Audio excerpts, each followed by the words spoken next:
Hello, in this video, I'm gonna make chicken adobo with carrots and potatoes.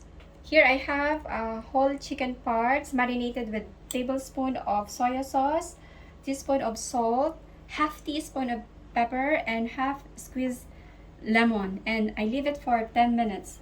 Then I have cut carrots and potatoes, half teaspoon of salt, half teaspoon of pepper, teaspoon of salt, 1 tablespoon of brown sugar, 5 tablespoons of white vinegar, whole peppercorn, ginger, and some bay leaves, 7 pieces of minced garlic and onion. Now let's get started.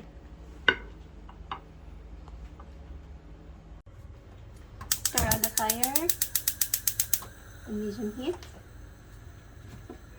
Add cooking oil. Wait until it's heated.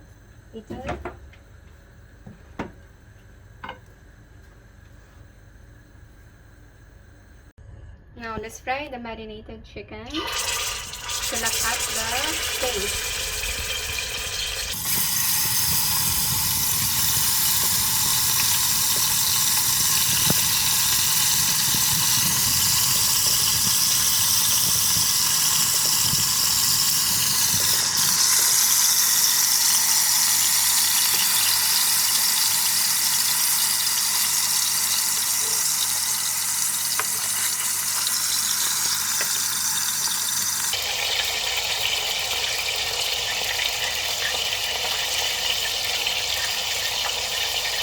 Leave it for 1 minute until it turn a little bit brown.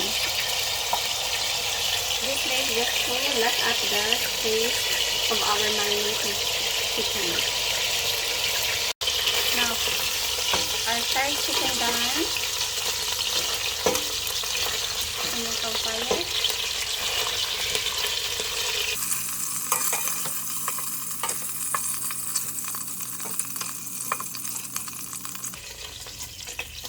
On the same pan, just fry the ginger.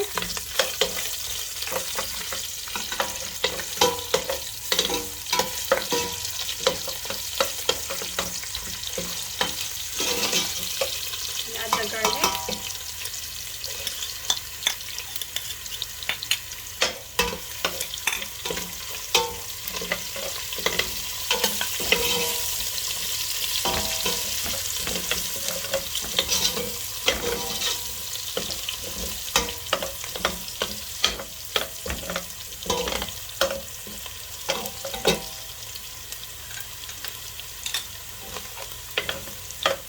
Our onion.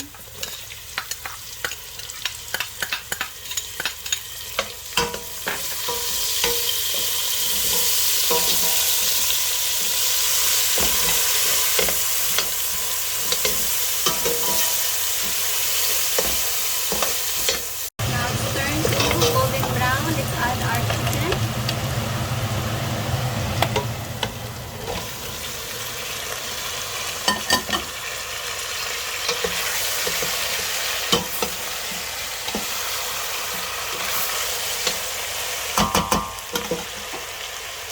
Our leaves,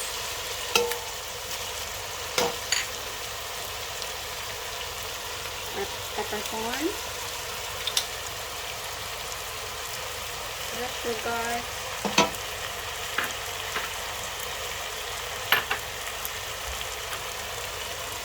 salt and pepper,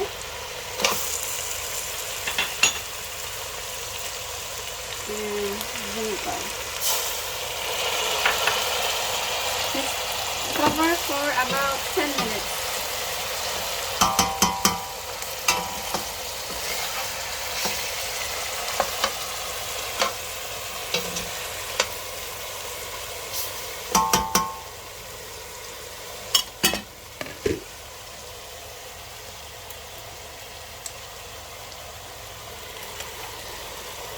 Let's add a tablespoon of soy sauce.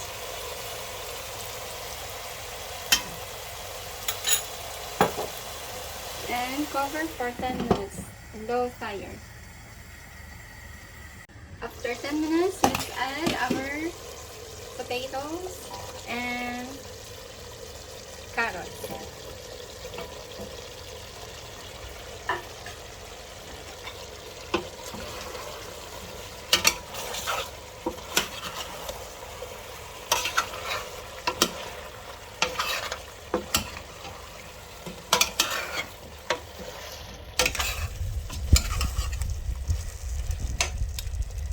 And cover again for about 10 minutes or once our potato and carrots soft. After 10 minutes, let's check our adobo. Now it's done. Turn off the fire.